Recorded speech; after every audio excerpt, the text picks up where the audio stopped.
Olá pessoal, bem-vindos ao canal Libertos pela Verdade. Hoje eu quero começar esse vídeo fazendo uma pergunta muito importante para você. Você realmente acredita que Jesus Cristo ressuscitou dentre os mortos? Ou você é daqueles que ainda tem uma certa dúvida quanto a isso? Ou acha que isso não passa de um mito, de algo que foi inventado, uma lenda, pelos seus seguidores após a sua morte, para que isso então pudesse impulsionar a pregação do Evangelho e possibilitar então a criação do cristianismo?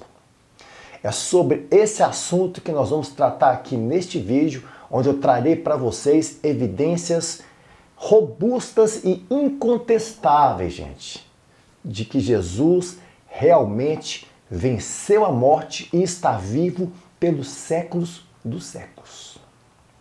Então prepare-se para embarcar comigo numa jornada de descoberta que tem o poder para mudar toda a sua perspectiva e por que não dizer a sua própria vida. E se você já é um cristão, de fortalecer sua fé e esperança no Senhor. Então vem comigo, não esquece de dar um like, de fazer um comentário. Se você não é inscrito, se inscreve, aciona o sininho para receber as notificações de novos vídeos. E se você achar que alguém vai se beneficiar com essa palavra, com esse vídeo, faz um compartilhamento para ela também, tá bom? Então vem comigo, vamos começar.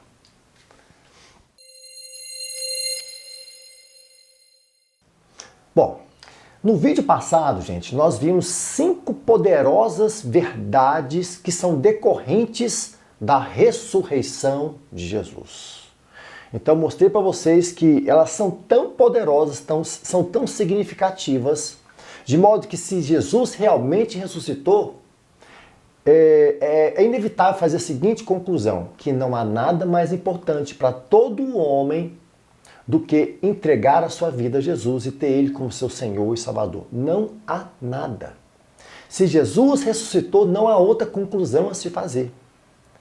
Isso só não será verdade, essa conclusão somente não poderá ser feita apenas se realmente Ele não ressuscitou, se a ressurreição dele for mentira. Né? Então esse vídeo, como falei para vocês na introdução, eu quero mostrar para vocês que ele realmente ressuscitou. E como é que nós vamos fazer isso? Como é que eu vou mostrar essas evidências para vocês?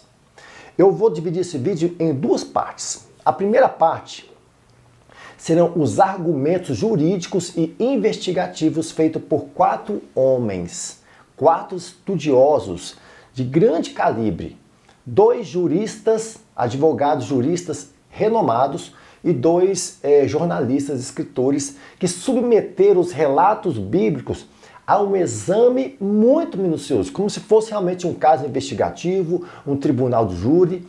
É impressionante o que esses homens fizeram. É claro que aqui é uma pontinha do iceberg que eu vou mostrar para vocês, porque eles lançaram livros, publicaram artigos. Então eu reuni alguns dos argumentos, alguns são comuns entre eles, uns são apenas que alguns somente formulou, mas eu não vou entrar nesse mérito, quem falou, quem não falou, somente vou mostrar os argumentos para vocês, tá?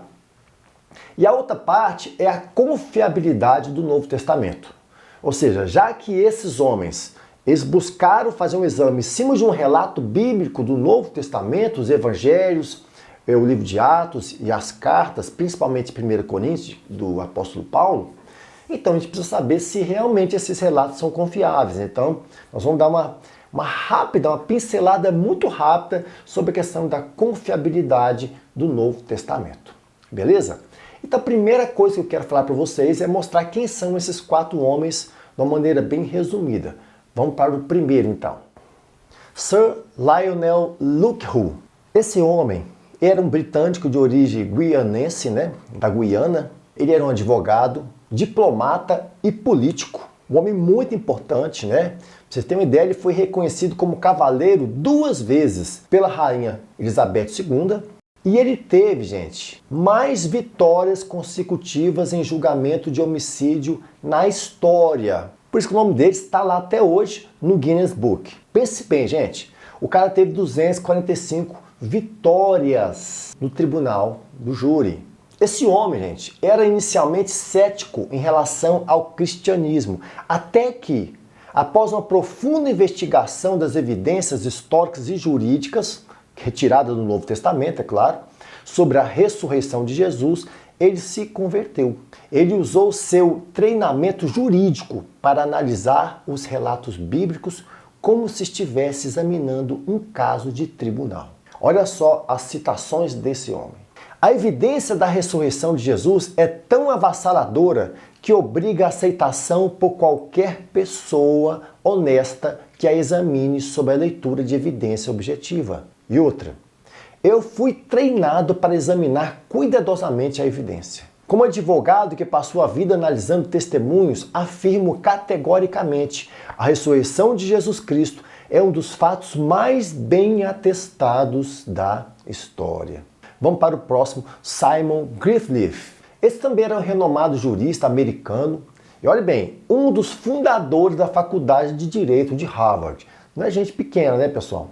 O Simon, gente, quando ele era ateu, ainda era ateu, ele decidiu refutar os evangelhos. Mas após aplicar as regras da evidência legal ao Novo Testamento, concluiu que a ressurreição de Jesus é um fato histórico inquestionável, o que o levou a se converter ao cristianismo. Então observe que esse cara não era um simples cético, ele era um ateu. Ele nem acreditava em Deus, gente. Mas olha só o que aconteceu com esse homem.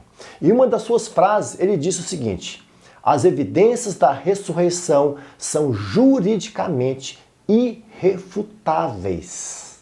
Então, através desse trabalho que ele fez, ele escreveu uma obra, uma das melhores obras, tá, gente, sobre o assunto, que é O Testemunho dos Evangelistas. Os evangelhos examinados pela regra da evidência. O próximo é o Albert N. Ross, que preferiu ser chamado como Frank Morison. O Frank Morison, gente, que era um jornalista britânico, ele era uma pessoa agnóstica, ele acreditava em Deus, mas não acreditava no cristianismo, que Jesus é Deus. E ele era um grande crítico da ressurreição de Jesus. Ele se pronunciava em relação a isso. Até que ele resolveu escrever um artigo intitulado Jesus, a Última Fase, cujo objetivo era provar que a ressurreição de Jesus era apenas um mito. Só que, mais uma vez, ao analisar os registros históricos, ficou convencido da veracidade da ressurreição de Jesus. E aí ele documentou uma longa cadeia de evidências em seu livro Quem Moveu a Pedra. Esse livro é muito famoso, tá, gente? Já foi traduzido em várias línguas, tá? Muitas pessoas se tornaram cristãs através da leitura desse livro de Morison. E o último aqui, gente, é o Lee Strobel. Talvez você já tenha visto ele na internet. Ele participa de muito podcast. Ele vai naqueles projetos na universidade debater com outras pessoas, adeptos ao ateísmo, para provar que Jesus é verdade, a ressurreição é verdade. É um homem extremamente inteligente, é um jornalista, escritor americano. Ele conta que a conversão da esposa dele, é interessante isso, quando a esposa dele se converteu, ele ficou extremamente incomodado com aquilo, porque ele era uma pessoa muito racional, muito inteligente, a sua esposa também, mas de repente a sua esposa se entrega a sua vida para Jesus, começa a caminhar com Jesus, e aí ele resolveu investigar aquele que é o pilar central do cristianismo, que é a ressurreição de Jesus, e aplicando o seu conhecimento e habilidades jornalísticas, com o intuito de provar para ela que aquilo era mentira, que ela tinha que desistir daquilo, que ela tinha que pular fora daquela questão de ir para a igreja, adorar esse Deus. Só que, mais uma vez, um homem de grande intelecto se curvou a uma grande verdade, porque, para sua grande surpresa, assim como todos os outros, que se dispuseram a mergulhar no estudo sobre o maravilhoso assunto da ressurreição, ele concluiu que a ressurreição de Jesus é verdadeiramente um evento histórico e a melhor explicação para os eventos que se seguiram à crucificação. Então perceba, gente, que esses 4 homens têm em comum um grande intelecto, homens de grande capacidade, de grande preparo, e que também estavam inconformados. Eles não conseguiam engolir a história de que Jesus ressuscitou. Então, ao se dispuserem a provar que isso era mentira, eles acabaram encontrando uma grande verdade que mudou a vida deles. Então, eu vou mostrar agora para vocês os argumentos. Como falei para vocês, eu separei apenas alguns que eu acho que são muito importantes vocês conhecerem. Então vamos para o primeiro argumento, que é o túmulo vazio. Depois do sábado, tendo começado o primeiro dia da semana, Maria Madalena e outra Maria foram ver o sepulcro. E eis que sobreveio um grande terremoto, pois um anjo do Senhor desceu do céu e, chegando ao sepulcro, rolou a pedra da entrada e assentou-se sobre ela. Sua aparência era como um relâmpago e suas vestes eram brancas como a neve. Os guardas tremeram de medo e ficaram como mortos. O anjo disse às mulheres: não tenham medo, sei que vocês estão procurando Jesus que foi crucificado. Ele não está aqui, ressuscitou como tinha dito. Venham ver o lugar onde ele jazia. Mateus 28, 1, 6. Então, como relatado nos evangelhos, o túmulo de Jesus foi encontrado vazio no terceiro dia. E o ponto muito importante a se destacar é que o local, o túmulo onde Jesus foi sepultado, não era um local escondido, um local que era conhecido apenas pelos seus discípulos. Não, era um local que era conhecido de todos ali de Jerusalém. Porque era um local que aquele túmulo ele pertencia a um homem muito importante, um homem público, José de Arimateia, uma pessoa rica, membro do Sinédrio. Então esse é um ponto importante. E é lindo como o profeta Isaías, no capítulo 53, onde ele fala do Messias como servo sofredor, ele além de profetizar de uma maneira tão poderosa, tão precisa, do sofrimento de Jesus, que o Messias teria que passar, ele também diz que ele seria sepultado no túmulo de uma pessoa rica. Vamos ver o texto.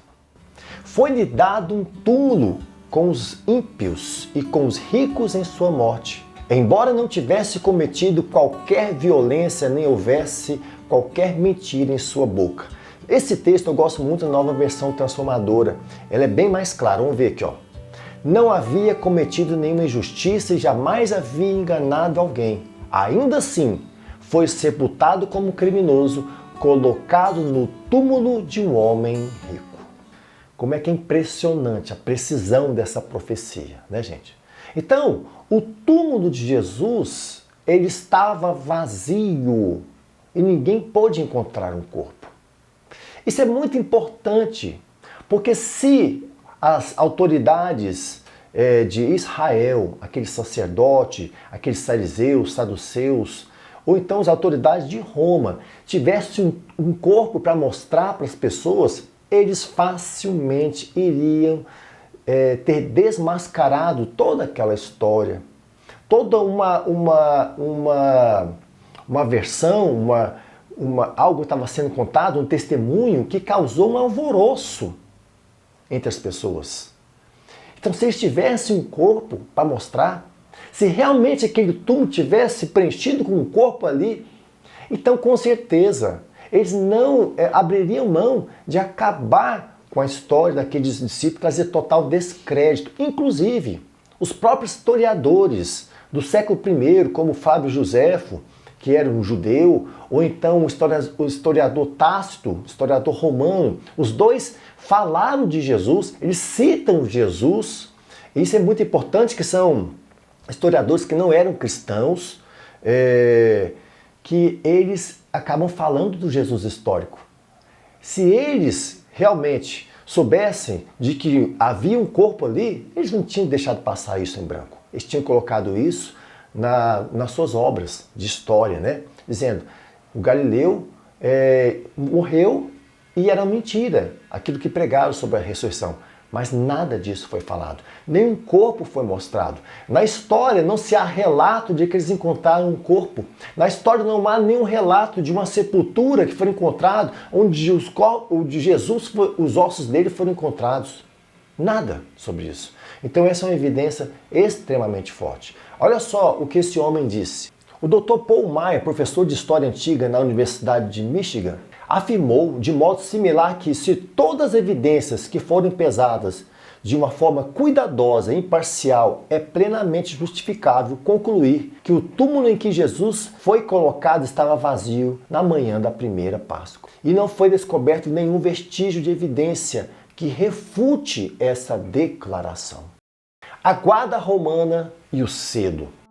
No outro dia, que era o seguinte ao da preparação, os chefes dos sacerdotes e dos fariseus dirigiram-se a Pilatos e disseram: Senhor, lembramos que enquanto ainda estava morto, aquele impostor disse: depois de 3 dias ressuscitarei.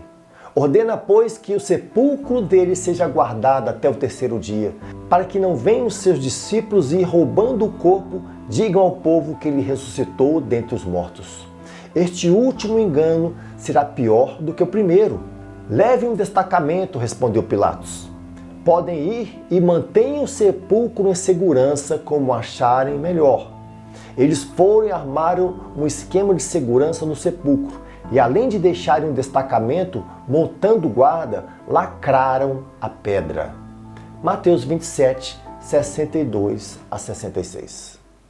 Então, gente, como vocês acabaram de ver no texto, aquelas autoridades de Israel estavam extremamente assustadas, temendo que a história de Jesus, que ressuscitaria ao 3º dia, se confirmasse por meio de um roubo do seu corpo pelos seus discípulos. Então eles correram lá no Pilatos e falaram assim: olha, vamos evitar que isso aconteça, porque isso vai trazer um problema seríssimo para nós. Porque ressurreição daquele homem fará que muitas pessoas creiam nele e sigam aqueles discípulos, né? Toda aquela pregação, daquela história, daquilo que dos ensinamentos daquele Galileu. E Pilatos, é claro, concedeu a eles uma guarda romana, que vigiasse o túmulo 24 horas por dia e selasse o túmulo com o selo romano. E o que isso tem de relevante para nós? Vamos separar aqui em 3 pontos. O primeiro ponto: o profissionalismo e a disciplina da guarda romana. A gente sabe que aqueles soldados romanos, eles eram homens extremamente treinados, preparados para enfrentar situações de conflito, de guerras. Eram homens realmente truculentos. Então é muito improvável que eles tenham dormido para que então os discípulos roubassem o corpo de Jesus. Principalmente porque eles sabiam muito bem que falhar numa missão poderia trazer a eles uma punição de morte, de perder a sua própria vida. Então isso é totalmente improvável, essa versão, essa hipótese de roubo pelos seus discípulos. O segundo ponto é a questão do número de soldados. Uma guarda romana tinha de 4 a 12. O texto não diz quantos são, mas é de 4 a 12. Agora imagine, como poderiam aqueles discípulos que estavam amedrontados, estavam com medo de uma perseguição, um desdobramento da ação do Império Romano, tanto como também dos judeus, após a crucificação de Jesus, sobre eles. Então eles estavam amedrontados, eles estavam desarmados, eles não tinham treinamento, então é totalmente impossível também uma versão de que eles pudessem então teriam enfrentado aquela guarda romana, colocado eles para correr e roubado aquele corpo. O terceiro ponto é o selo romano. O selo romano consistia, no caso do sepulcro, de colocar uma corda ou uma fita sobre a pedra e prendê-la através de argila ou cera nas pontas, onde era aposto o selo romano. E violar esse selo, gente, quebrar esse selo, não era simplesmente um ato de vandalismo. Era considerado um crime gravíssimo. Então, quando nós juntamos o túmulo vazio com a segurança total do sepulcro, do túmulo, nós temos evidência aqui, nós já temos evidência de o fato do túmulo ter sido encontrado sem o corpo de Jesus no 3º dia, não é explicado de uma forma natural, e sim de uma maneira extremamente ou verdadeiramente sobrenatural. Ok? Vamos para o terceiro ponto então, que são as testemunhas oculares. Bom, os evangelhos relatam múltiplas testemunhas oculares, pessoas que viram Jesus após a sua ressurreição. A começar por Maria Madalena, que foi a primeira pessoa que viu Jesus ressurreto, também aquelas outras mulheres que viram o túmulo vazio e o anjo que desceu no momento da ressurreição, os dois discípulos que iam caminhando rumo a Emaús e o Senhor esteve com eles, aquela passagem tão linda, né? Onde o Senhor se revela para eles na hora que está partindo o pão e simplesmente desaparece diante deles. Pedro e também o restante dos apóstolos, Judas Iscariotes já não estavam mais ali, é claro, e também mais de 500 pessoas, mais de 500 discípulos ao mesmo tempo viram o Senhor Jesus ressurreto, conforme o nosso apóstolo, amado irmão Paulo relatou na sua primeira epístola aos Coríntios, capítulo 15, versículo 6. E é importante dizer que essas não foram testemunhos de mera visão. Ah, eu vi Jesus caminhando numa colina. Não. Eles não apenas viram Jesus ressurreto, estiveram com ele. Eles conversaram, falaram com ele. Em alguns casos, Jesus se permitiu ser tocado. Em alguns casos, Jesus comeu com eles. Então, os testemunhos são muito fortes. Além disso, é importante ressaltar que os evangelhos foram escritos relativamente muito próximo ao evento da vida, morte e ressurreição de Jesus. Por exemplo, pegamos o Evangelho de Marcos, que é o mais antigo, escrito entre 55 a 65 depois de Cristo. Ou seja, 27 a 37 anos após a ressurreição de Jesus. Isso é importante porque quando Marcos escreveu o seu Evangelho, havia muitas pessoas que viram Jesus, caminharam com Jesus e viram Jesus ressurreto, que estavam vivas ainda.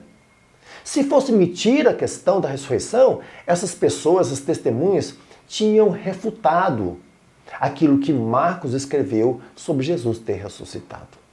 Então, gente, segundo a perspectiva jurídica, múltiplas testemunhas independentes com relatos consistentes e coerentes são consideradas, sim, uma forte evidência.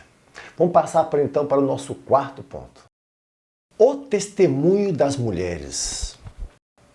No século I, e assim também nos outros séculos que se seguiram, o testemunho da mulher diante dos tribunais ou em questões públicas era frequentemente desvalorizado, não tinha peso, era desprezado. A palavra da mulher não tinha o mesmo peso legal ou social como a palavra de um homem. Isso nos leva a 3 pontos. O primeiro ponto é a improbabilidade da invenção. Se os escritores dos evangelhos realmente inventaram uma história de ressurreição para atrair seguidores, para então impulsionar a pregação do evangelho, como colocamos essa hipótese no início, eles nunca teriam colocado, registrado, como os primeiros a ver o túmulo vazio e se encontrar com Jesus, mulheres. É claro que eles teriam colocado figuras como Pedro, Tiago, João, porque isso, segundo um ponto de vista da propaganda da época, traria um prejuízo muito grande. Traria para o testemunho um descrédito e não fortaleceria a história da ressurreição de Jesus. O segundo ponto é, por ser um detalhe embaraçoso, ele também é autêntico. O fato dos evangelistas terem incluído no relato da ressurreição de Jesus um detalhe tão embaraçoso, tão desfavorável, segundo a ótica da época, no caso, o testemunho das mulheres, sugere fortemente de que eles não estavam forjando uma história, inventando uma história. Eles estavam preocupados, sim, com uma verdade factual, relatar o que realmente aconteceu. Isso demonstra que aquela não foi uma história inventada, que o que eles escreveram não foi uma história fabricada. Porque se eles foram fabricar uma história da ressurreição de Jesus, nunca eles teriam colocado as mulheres como um ponto importante, como as primeiras a terem visto Jesus ressurreto. E o terceiro ponto é a coragem e a fidelidade.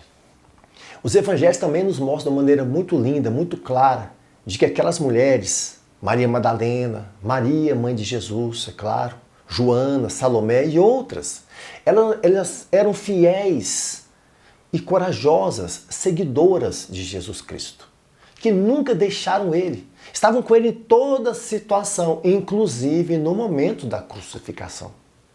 Então, o fato delas terem ido ao túmulo de Jesus no terceiro dia, no dia ali da preparação, não é uma invenção, mas nos fala da sua fidelidade, que já é comprovada de relatos anteriores.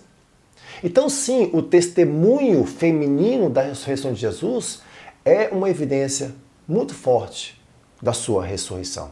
Vamos para o nosso último ponto e evidência, que nos fala da transformação dos discípulos. Ao cair da tarde daquele primeiro dia da semana, estando os discípulos reunidos a portas trancadas por medo dos judeus, Jesus entrou, pôs-se no meio deles e disse: paz seja com vocês. João 20, 19.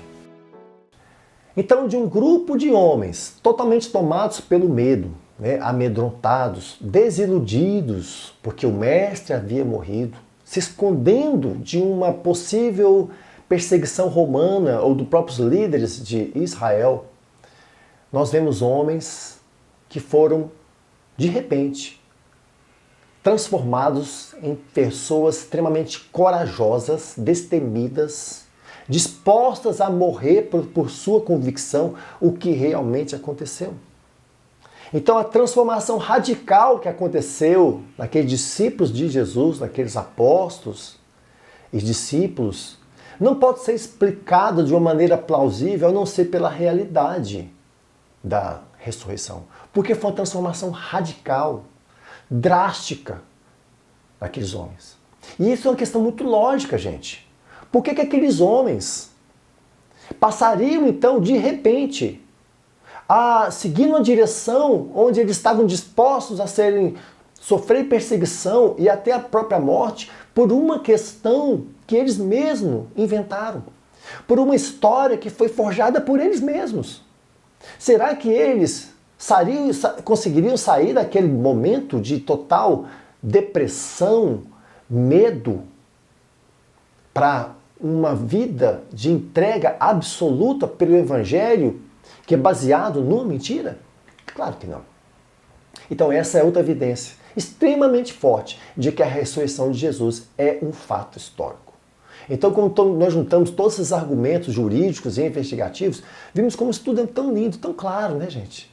Como isso é tão claro, como realmente aqueles homens, quando eles viram isso, aqueles intelectuais, como falei para vocês, aqueles quatro, e todos os outros que posteriormente fizeram um escrutínio rigoroso sobre os relatos bíblicos, não tinha outra opção do que eles se renderem a essa verdade. Agora nós vamos para o outro ponto, que é uma pergunta muito legítima de muita gente. Mas será que nós podemos confiar no Novo Testamento? Será que nós podemos ter confiabilidade nas fontes as quais foram utilizadas para formular tais argumentos? Esse então é o nosso último ponto, a confiabilidade do Novo Testamento.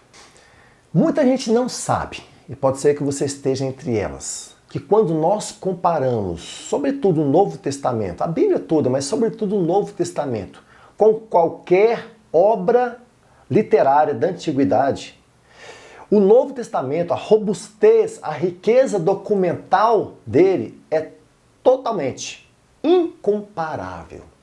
Observe esse quadro que eu preparei para vocês, onde a gente vai comparar com alguma dessas obras que são consideradas mais documentadas. Olhe bem, aqui eu coloquei para vocês, além do Novo Testamento, 4 obras. E aqui nessa tabela nós temos a data do evento. O que é a data do evento?